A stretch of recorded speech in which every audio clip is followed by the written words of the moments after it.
morning. So today I'm going to be moving my sweet corn over into some root trainers. Thanks to Tony C. Smith and seeing what he's done with his and showing the product, I've gone and bought myself a Hacksnix root trainer kit. So to start with, I'm going to make this, and then I will be explaining why we use them, and yeah, then transplanting the sweet corn over.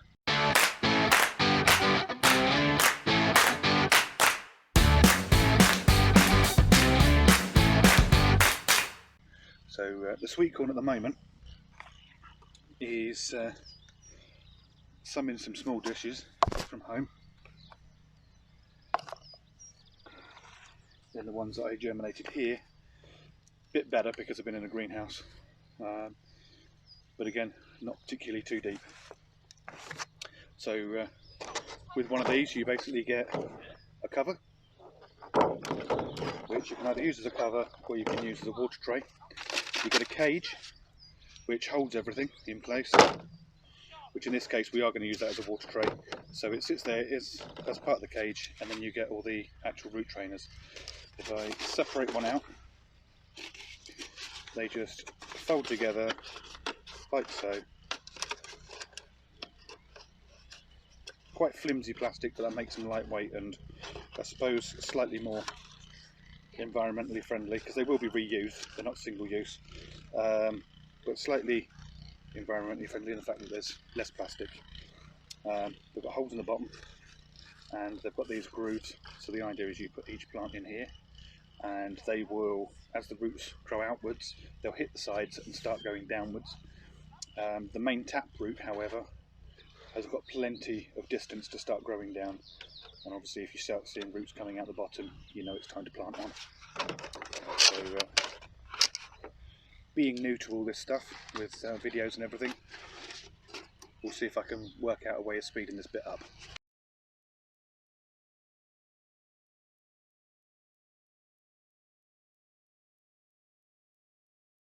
So as I said, the side roots will hit the lines on the side here, the grooves, and that will cause them to grow downwards. The main tap root's got plenty of distance to go, but in with that, what this does is it gives you a very strong, longer main tap root, and by doing that it means that not only is the plant much better anchored into the ground when you plant it out, but it's also going further down quicker, and therefore, squeeze that in there.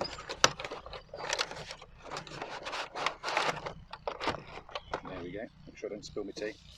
And because it's gone down further quicker, it's getting to the nutrients and the moisture and everything like that that it needs.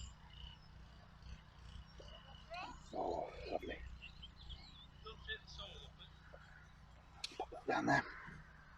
Right, so first step, or first two steps. Number one, this stuff, it's in dry at the minute.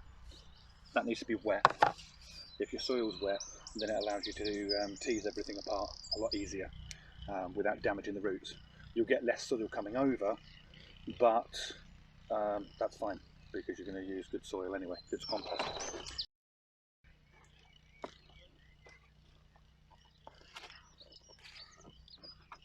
Right then, so I've now got compost in here, and if you can see, because the sun's a bit bright, and I'm now going to water all this lot in really well.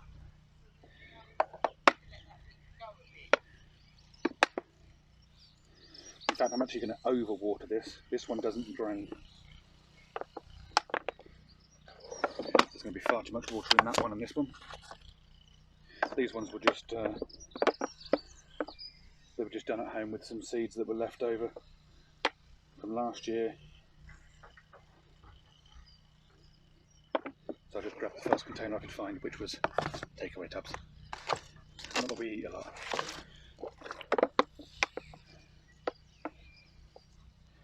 Now these ones do drain, so it's possible that they're going to start dripping through. So I'll probably do these ones first. These first ones are Lark F1. and the ones I did at home were Swift F1. Great little things to put on pop bottles, those. Right, there we go, so that's dripping nicely. Okay, so I'm going to go for the strongest one first, and all I'm going to do is go for the furthest corner first. I can push the compost right down, but if I do this, you can see it's come out quite nicely. I'm just going to break some of this soil off. We really don't need.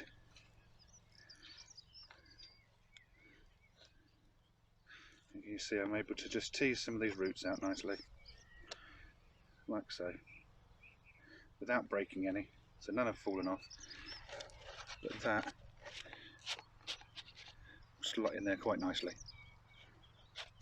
So I've put compost in here, but I haven't pushed any of them down. So if I do that now,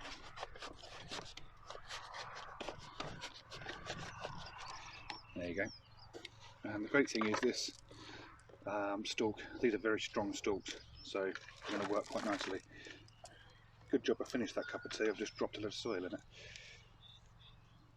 So again, I'm able to just break off the excess, and I'll just slot this one in.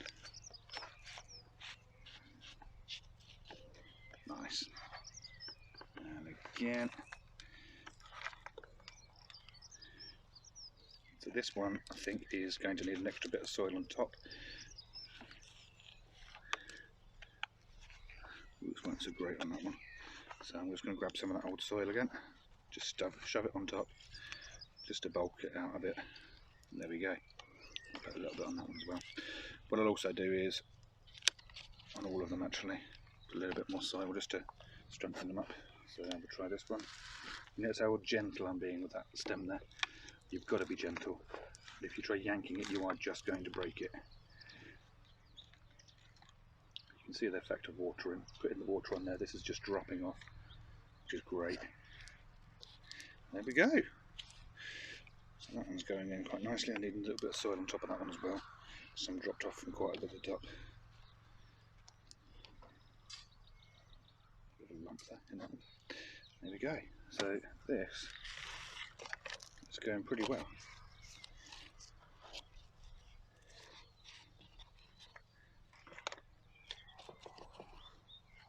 Only a couple more of these to go. There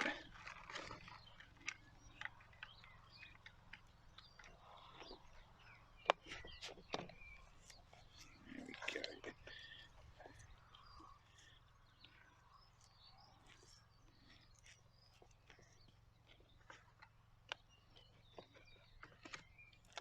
Going really well actually.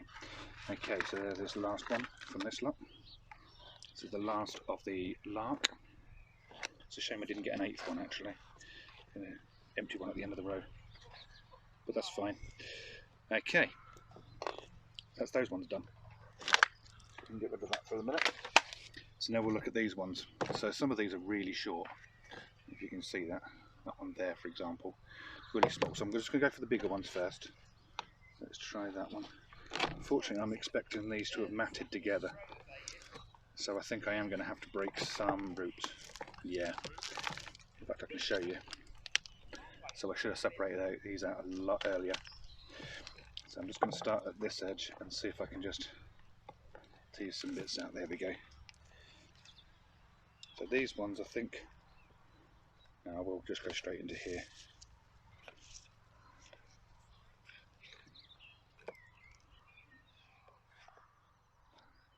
Just cover up a bit. Come on, in you go.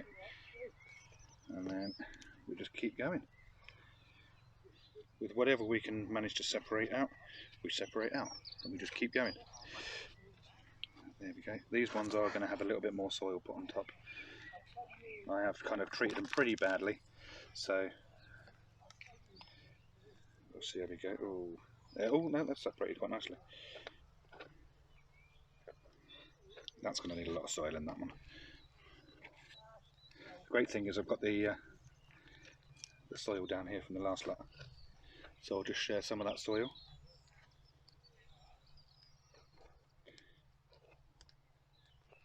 So thankfully though, these are actually separating quite nicely.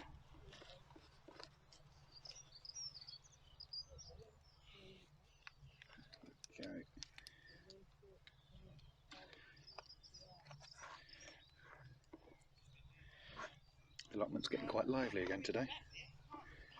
Most days we've had quite a few people here, which is nice. So there we go, managed to do those ones. If I grab this soil again, there's a little bit left of this. What I'm going to do is just top some of these up, especially this one. The first one that I pulled out was a bit unhappy, I think. Now it is, oh, almost lost one there. That. It is quite possible that with these swift ones, and not because they're swift, but because of the way that they were germinated, that I might lose some, that they may not be happy with transplanting, which if that's the case, that's the case. Not a lot I can do about that. It's just been my mistake really. You know what, I've just found another one that's a tiny little one, but it's there nonetheless, so I'll sit that there for a minute. It's definitely going to need more soil in it before I put anything there. Same with this one, that needs a bit more soil before I actually plant on it. There we go. Then a bit more on top.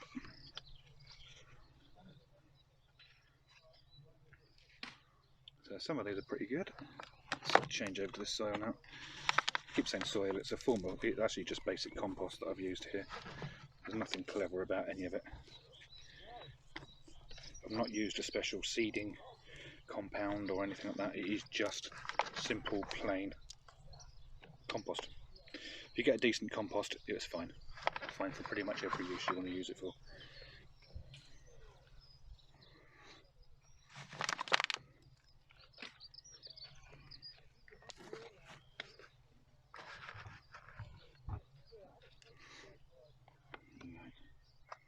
See what I can do with this tiny little one. Look at that. Absolutely behind you. I don't know if you can see that better there. Absolutely tiny. It's going to need a lot more soil on top. I'll just pop it there. I'm going to need to almost bury this one, I think.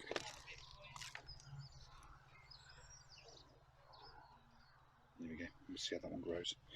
This one's got a fair amount there actually. A little bit more soil in there before I put that one in. Right. There we go. Strangely, the smaller ones have probably got a little bit more chance of survival compared to these bigger ones. Just simply because less root disturbance, and because they're smaller, they're still in their initial kind of push through growth phase. So that's me making a mess there. And I'll get on and do these other ones. I've got 1, 2, 3, 4, yeah, so 12, 13 holes left. 1, 2, 3, 4, 5, 7, 8, 9, 10. Yeah, so I've got plenty of holes. So I'll get on and do these, and then I'll catch up with you in a second. Okay, so here they are all planted up. Should hopefully be nice and strong. I'm going to give them a really good watering in a minute. What I did to my tea, if you can see inside there, all that soil in there. Thankfully I've drunk most of it. But yeah, as you can see, down the bottom here, plenty of space for water.